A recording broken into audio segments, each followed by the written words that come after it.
Welcome back to the show. I'm glad you're here again. Episode 258. Every week, we're back here trying to provide you quick, actionable advice to help you along your short-term rental journey, to help you with your short-term rental portfolio, your vacation rentals, your small multifamily properties, your boutique hotels, whatever it happens to be. If it's in the short-term rental space, we've got you covered here. And so we're talking about emergencies this week, and there's a lot of different things that can happen, right? So we had Hurricane Milton, which was a really big one that affected a lot of people.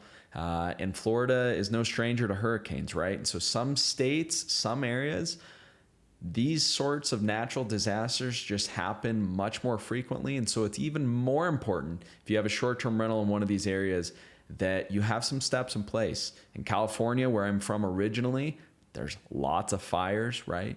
A lot of times there can be power outages in any state of the US. So it's good to have a few steps in place. And the first thing as a homeowner, as a property owner, is that you need to make sure that your insurance is adequate. If you're renting your properties without some sort of short-term rental specific insurance, well, it's very likely, even in some of these crazy situations, that your insurance company isn't going to step up to bat for you. And so that's the first thing. You want to make sure that you have adequate coverage for your property. And one of the things you're going to want to check for are what the insurers call exclusions. And believe me, they have a lot of exclusions when it comes to short-term rentals. Most normal property insurance policies, for example, have what they call a business exclusion, which means if you earn more than $2,500 of business income per year, that you're excluded from their coverage in a lot of different situations. And we know from prior episodes with my accountant, Amanda Hahn from Keystone CPA, we just did one a few weeks ago.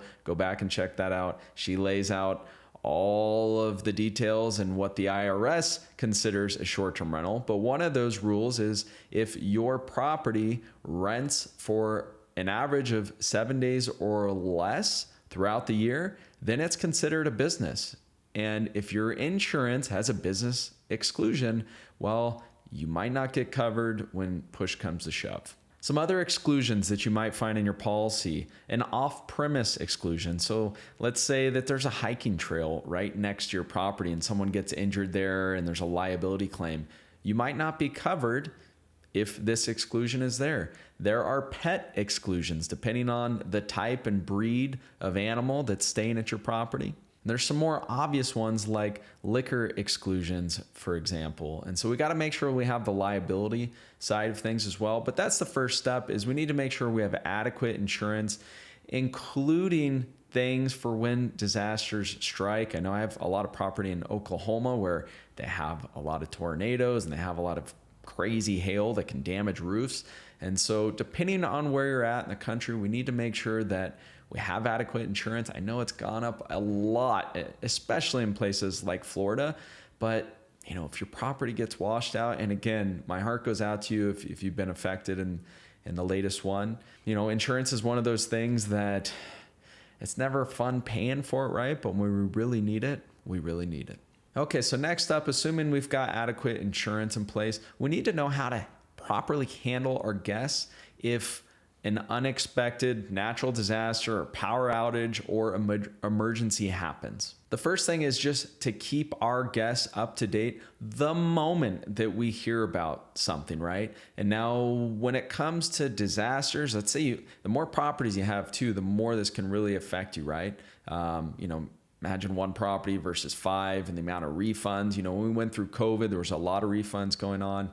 And those were things out of our control, right? And natural disasters are out of our control. But if we don't have the right refund policies in place, then this can be detrimental to our portfolio. And another thing that you want to check for with your insurance is that you have loss of business income. So let's say that your property did get flooded and you can't rent it for 6 months. Well, with short-term rental specific insurance or having this loss of income as part of your policy, you can let the insurer know the average amount that you make per month, and you can insure your property against loss of income. So if it takes you 3 months to recover from a flood, they will pay out what you are earning on average. So another thing that you want to look for in the insurance policy. Okay, so back to handling guests. If there's something like a power outage, for example, well, we want to check first of all to see when the power is going to come back on. We want to keep our guests updated all the time. Most of the time, the big utility companies have estimates. You can jump on their website and they'll say, estimated power to come back on in 2 hours from now. But in these crazy disasters, sometimes, it can be several days. And so we want to notify the listing channel where that reservation came from. That's one of the first steps. So whether it's Airbnb or VRBO, we want to let them know of the situation. And we want to have our cancellation policies really carefully thought out on the back end.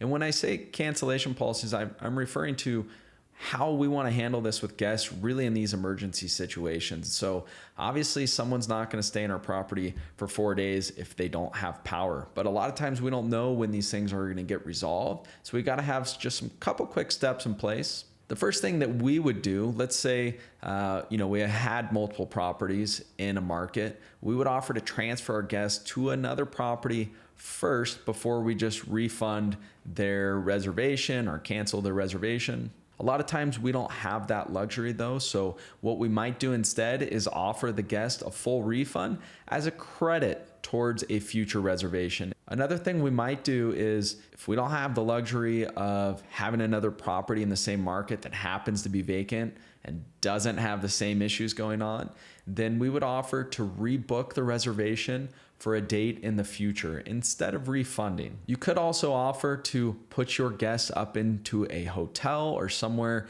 in the area for a designated period of time. And so if you heard back from the utility companies or from the local government or whatever it happened to be that things would be resolved within a day, and there happens to be occupancy in another place, well, then you can offer and help them through this process, right? To find another accommodation where they can come back maybe the day after or a couple days afterwards. Sometimes if the disaster was just too crazy, then we don't really have another option. The guest is going to ask for a refund. Hopefully they had some sort of traveler's insurance, and so that'll be really helpful if they're able to recoup that money from the insurance they purchased and not from a canceled reservation in the form of the money coming back from you. We know that Airbnb does have some policies that say in certain circumstances, guests can cancel no matter what and get a refund. And that's a bit out of our control, right? If we remember back to COVID, that happened a lot.